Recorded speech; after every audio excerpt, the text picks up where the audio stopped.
The headquarters of Hayes Logistics was almost silent by 7 in the evening. The kind of silence that only exists in buildings built for 1,000 people but occupied. After hours, by 1, Vera Callahan had worked the front desk of the 52-story tower in downtown Phoenix for 11 months, long enough to know every security guard by name, long enough to memorize the rhythm of the elevators, but never once long enough to have exchanged more than a nod with the man whose name was etched into the lobby's marble wall, Nathaniel Hayes, CO. Nathaniel was the kind of man employees whispered about rather than spoke to. 38 years old, sharp-jawed, always in a charcoal suit, always the last car in the parking garage at night. 3 years earlier, his wife had left him for his former business partner, taking with her not just a marriage, but Nathaniel's belief that people stayed for anything other than what they could take. Since then, he had built walls out of spreadsheets and closed doors, and the only language he trusted anymore was profit and loss. Vera didn't know any of this. What she knew was that she was 26, that her mother's hospital bills in Tucson were eating through her paycheck faster than she could earn it, and that she packed her lunch every single day. Because the cafeteria on the second floor charged $11 for a sandwich she could make for 2. That Thursday, she'd made turkey and spinach on wheat bread, wrapped it in wax paper the way her grandmother used to, and tucked it into a faded blue lunchbox that had survived 4 apartments and 2 breakups. At 3:40 that afternoon, her manager called her into an emergency meeting about a system migration, the kind of meeting that ran long and ate through the day without warning. She grabbed her notepad and rushed toward the conference room, forgetting entirely that her lunchbox sat unclaimed beside the reception desk, its blue lid slightly ajar. Nathaniel Hayes rarely walked through the lobby that late in the day. He usually took the private elevator from the executive garage straight to the 52nd floor. But that evening, his assistant had asked him to sign a delivery form at the front desk. Something about a misplaced shipment of contracts. He came down irritated, distracted, thinking about the board meeting in the morning, and there, beside the desk where the receptionist should have been, sat a small, worn lunchbox. He almost walked past it. He might have, if not for the sticky note taped to its lid. Handwriting slanted and hurried. Please don't throw away. For Mom's dinner. 2. Something about those 6 words stopped him. He had signed 1,000 contracts. That made him richer, and none of them had ever made him feel anything. This did. He opened it. Half a turkey sandwich remained, carefully rewrapped, clearly meant to be saved rather than finished, alongside a small container of rice and beans, packed separately, untouched. It was obvious to him in an instant. This wasn't a woman skipping lunch by choice. This was a woman splitting her lunch in half, so there would be dinner for someone else. He didn't know her name yet. He asked the night security guard, Miguel, who had worked there 9 years and knew everyone.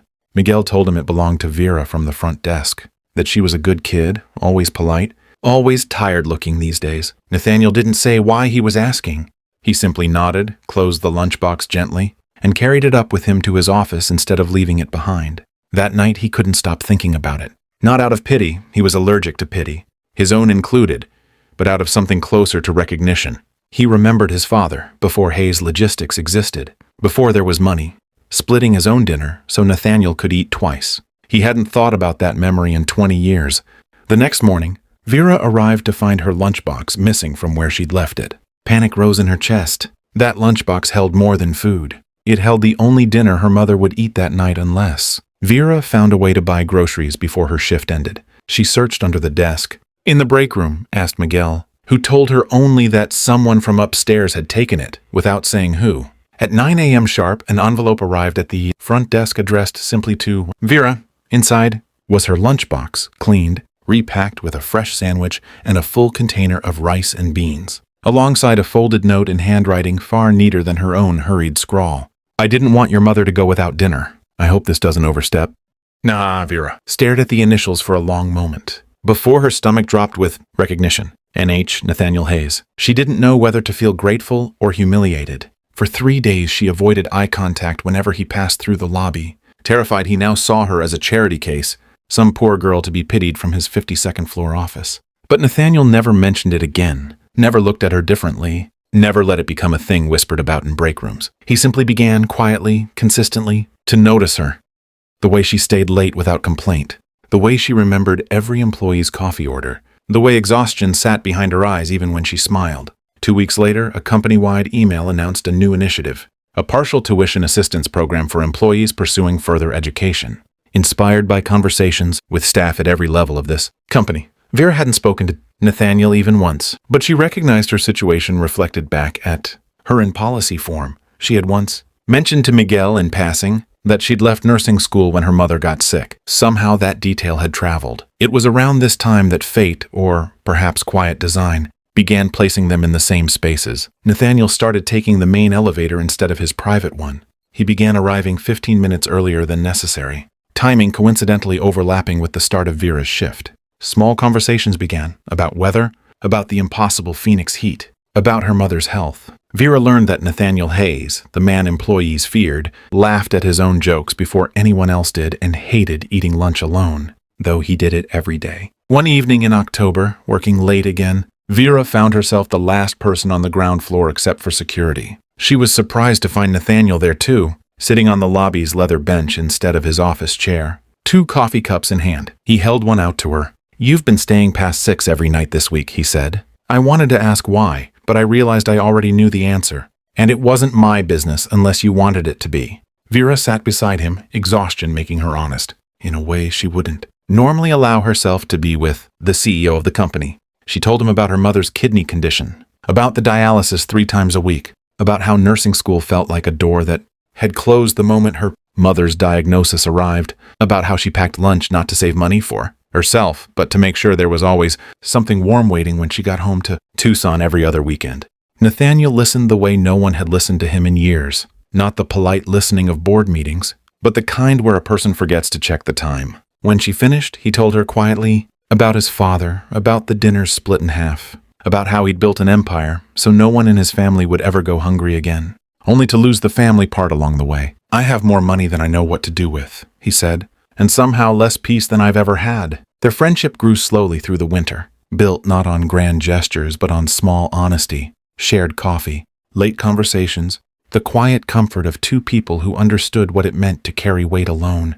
Nathaniel never used his position to pressure her, never made her feel indebted for the tuition program or the small kindnesses that followed. Vera, for her part, stopped seeing him as the untouchable man from the marble wall and started seeing him as someone equally lost, just better at hiding it behind glass windows and quarterly reports. By spring, Vera had re-enrolled in night classes for nursing, the tuition program covering what her paycheck couldn't. Nathaniel quietly arranged her schedule with HR so her shifts wouldn't conflict, though he never told her he'd done it himself. Her mother's health stabilized enough for a transplant evaluation, and for the first time in 3 years, Vera allowed herself to imagine a future that wasn't only about survival. It was Nathaniel who almost ruined it, out of the same fear that had built his walls in the first place, convinced that whatever was growing between them was only gratitude on her part, a receptionist's obligation to a CEO who had helped her. He began pulling away in April, canceling their coffee ritual, returning to his private elevator, burying himself again in work the way he had after his divorce. Vera noticed immediately. Unlike his ex-wife, she didn't wait for an explanation from a distance. She walked straight into his office one evening, past his stunned assistant, and set her lunchbox, the same faded blue one, directly on his desk. "You once told me you learned that people stay only for what they can take," she said. "I'm not staying for the tuition program, or the schedule you rearranged and never told me about, or anything money can buy. I'm staying because for the first time in years, I don't feel like I'm carrying everything alone. If that's not enough of a reason for you, then tell me now so I can stop hoping." Nathaniel sat in silence for a long moment, staring at the lunchbox that had started everything, at the same sticky note handwriting he'd read on a lonely Thursday evening months before. Then, for the first time since his divorce, he said the thing he'd been most afraid to say aloud.